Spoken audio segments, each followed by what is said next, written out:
Praises, honor, and glory to Yahweh, Bahasham, Yahushai, Bahasham, Kodash. Double honors to the elders and the apostles of Great Millstone, and peace and blessings to the elect. And I have an interesting article here published today. And as you can see, this place is through. There's only one word that describes this guy Biden, and that's through. All right, this guy is finished.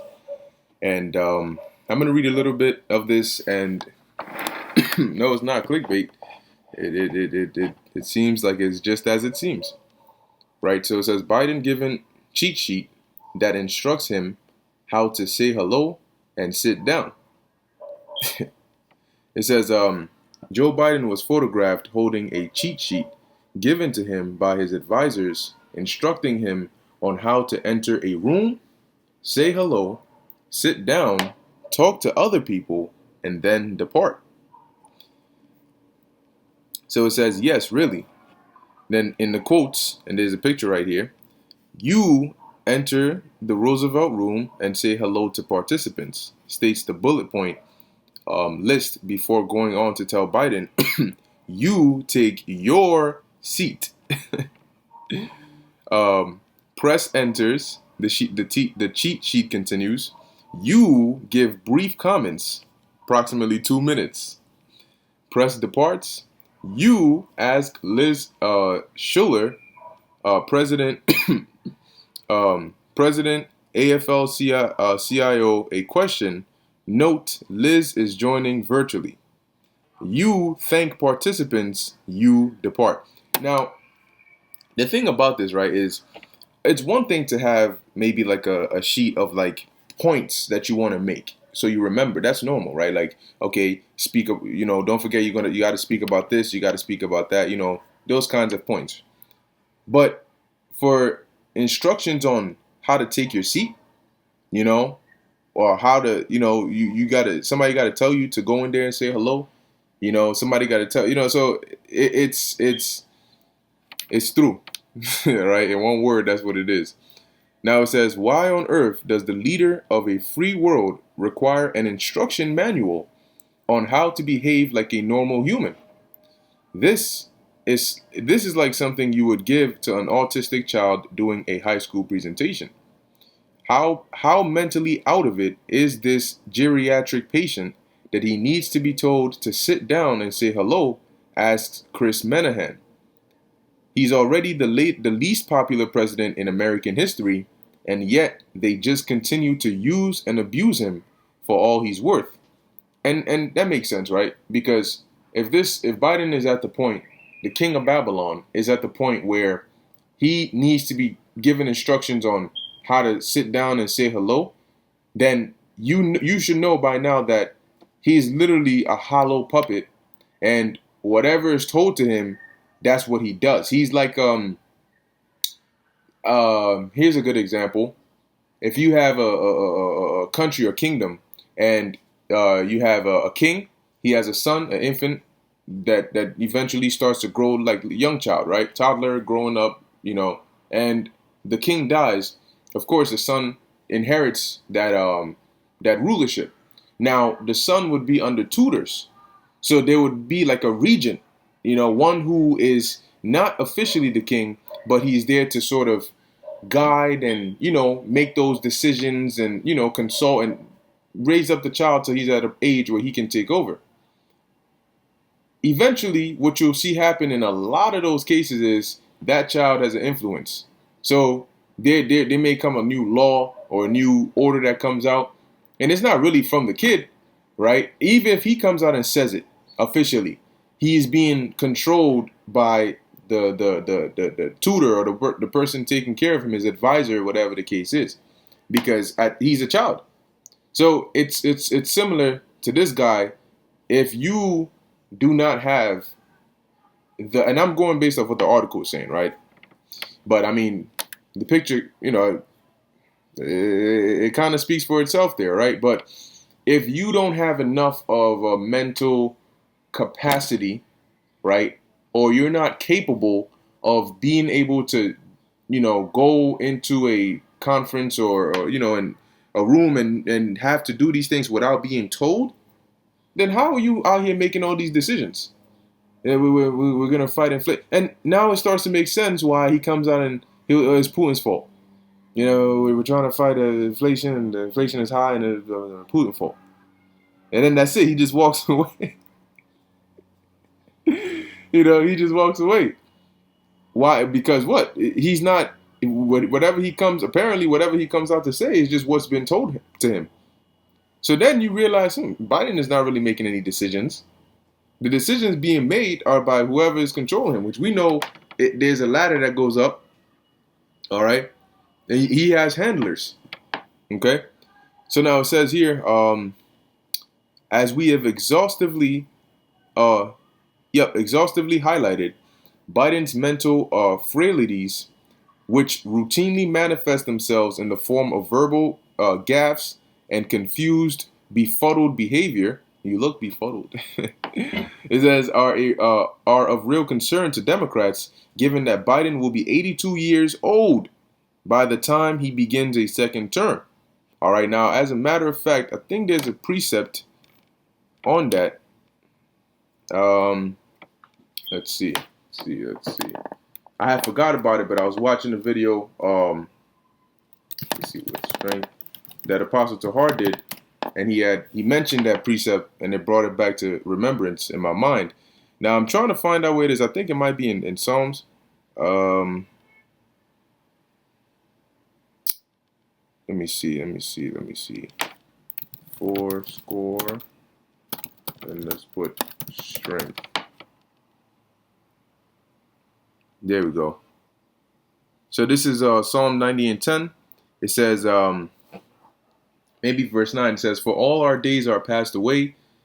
In thy wrath we spend our years as a tale that is told. The days of our years are 80 years and 10." Right? So 80 years, a score is 20. 80 is 3 times 20, which is 60. And is another way of saying addition. Right? So 80 years and 10. So that's 60 plus 10. That's 70 years. Right? So the days of our years are 70. And if by reason of strength they be 80 years, which means 80, right? A score is 20. 80 is 4 times 20, which is 80. It says, yet is their strength, labor, and sorrow, for it is soon cut off, and we fly away. So this guy Biden, right, as we're reading here, he's going to be 82 years old by the time he begins his second term. He's way past the age, because the thing about growth is there's a lot of similarities between the elderly and the young, the children. It's like a gradual increase, and then after you hit your peak, there's a gradual decrease until eventually you start to hit the point of where you started. Except you're in a you have years. So you start off young, you grow, you hit your peak, and then you start to decline. So that's why with age comes things like memory loss, like not having as strong of a memory as you did before. Your body, actually old people, when you get really, really old, your body starts to shrink. You start to become smaller, you start to become weaker, and you got, when they put older people in nursing homes or retirement homes, those people that take care of them, it's almost like they have to do the same procedures as with a child. You got to wipe them, clean them. Eventually they get to that point at a certain age. So this guy is past that. So you got to ask yourself, why would they put somebody like this in office?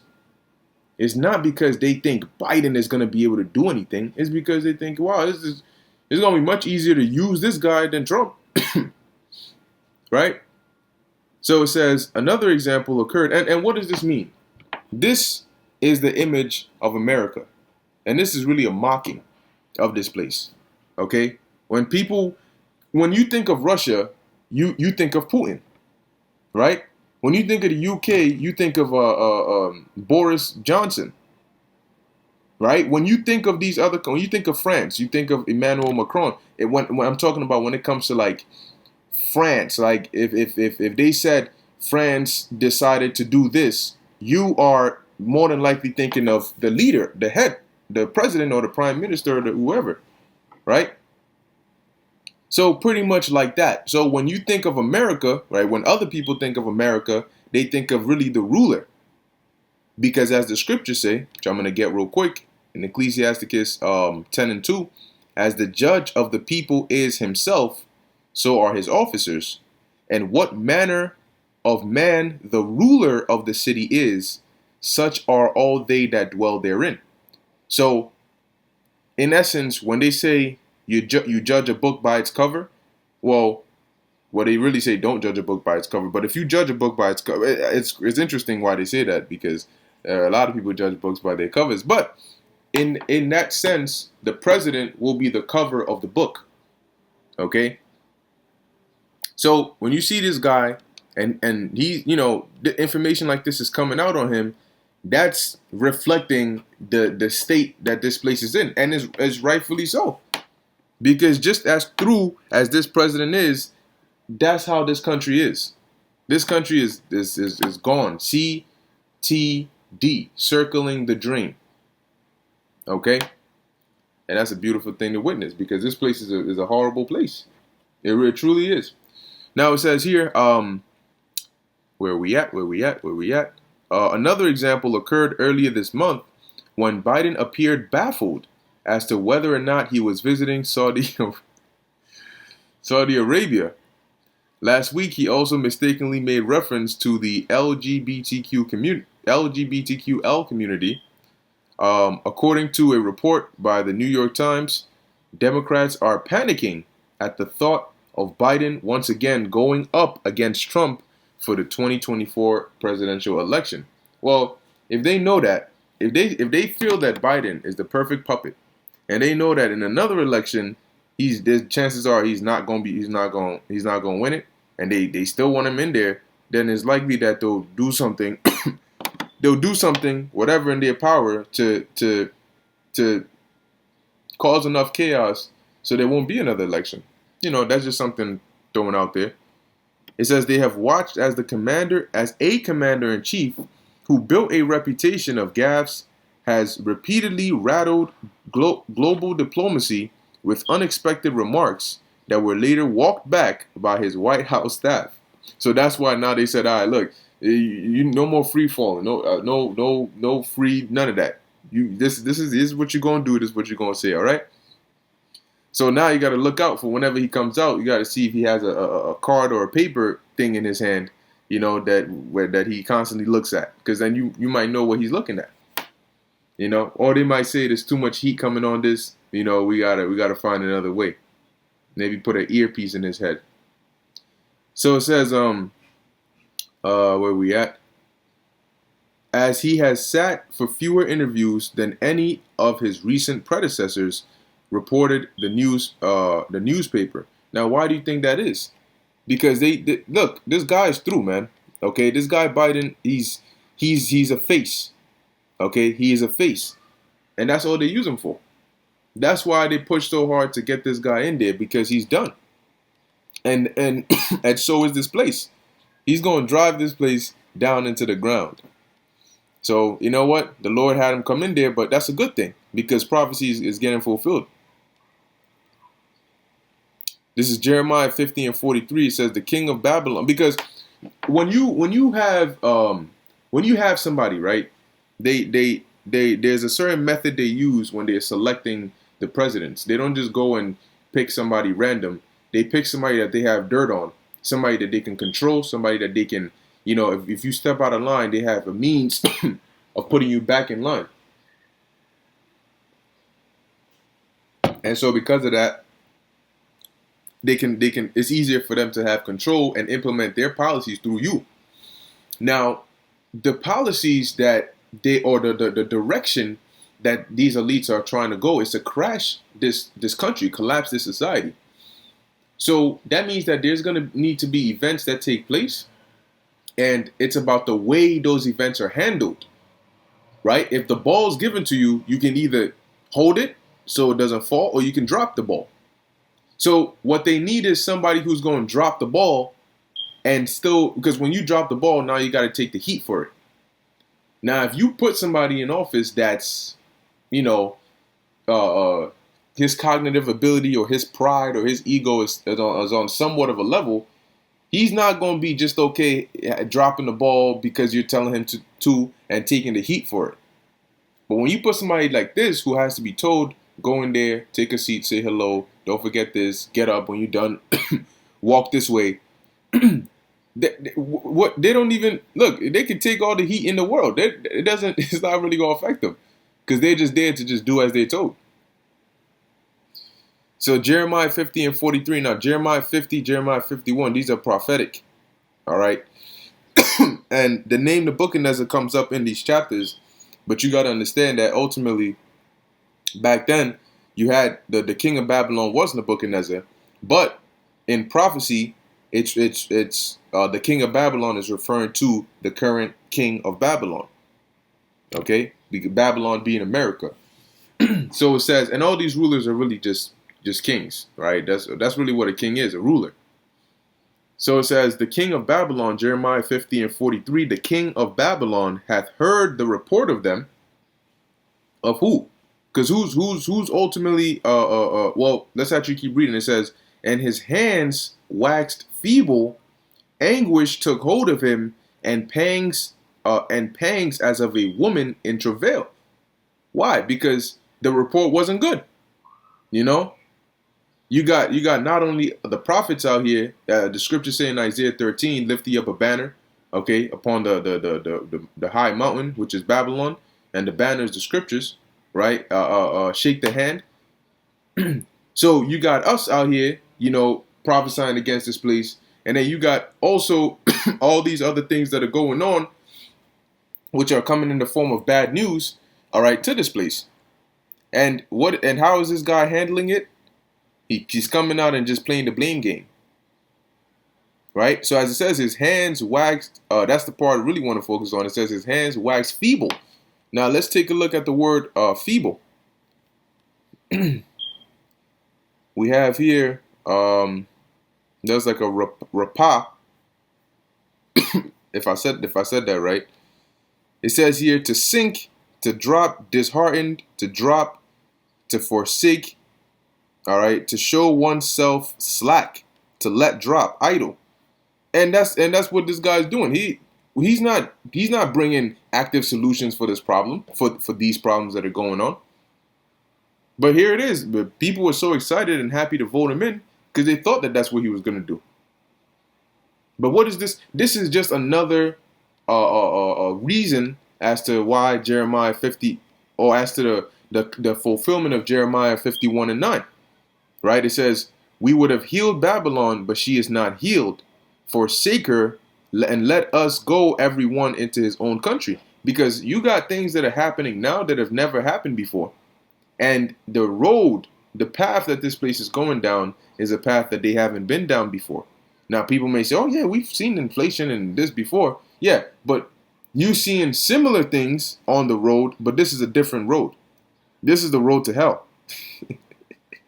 You know, this is the road to all hell breaking loose. So, you know, there's no going back. And the fact that you got a president in office who has to be given an instruction manual as to how to sit and say hello, I don't know how much more how much further you can go than that. You know, it says, let us go everyone into his own country, for her judgment reacheth unto heaven, and is lifted up even to the skies. So what is the Lord doing? The Lord is breaking down this place, and then he's ultimately going to bring that finisher. Okay? So he's breaking down this place, weakening this place, and then he's going to take this place out. All right? But yeah, this place is the country is through, this guy is through, the beast is through, this current age is through. It's all done. All right? It's only a matter of time now. Okay? So anyway, with that, I'm going to end it here. Lord willing, that was edifying to the elect. In closing, I want to give all praises, honor, and glory to Yahweh, Bahasham, Yahweh Shai, Bahasham, Rakakodash. Until next time, Shalom.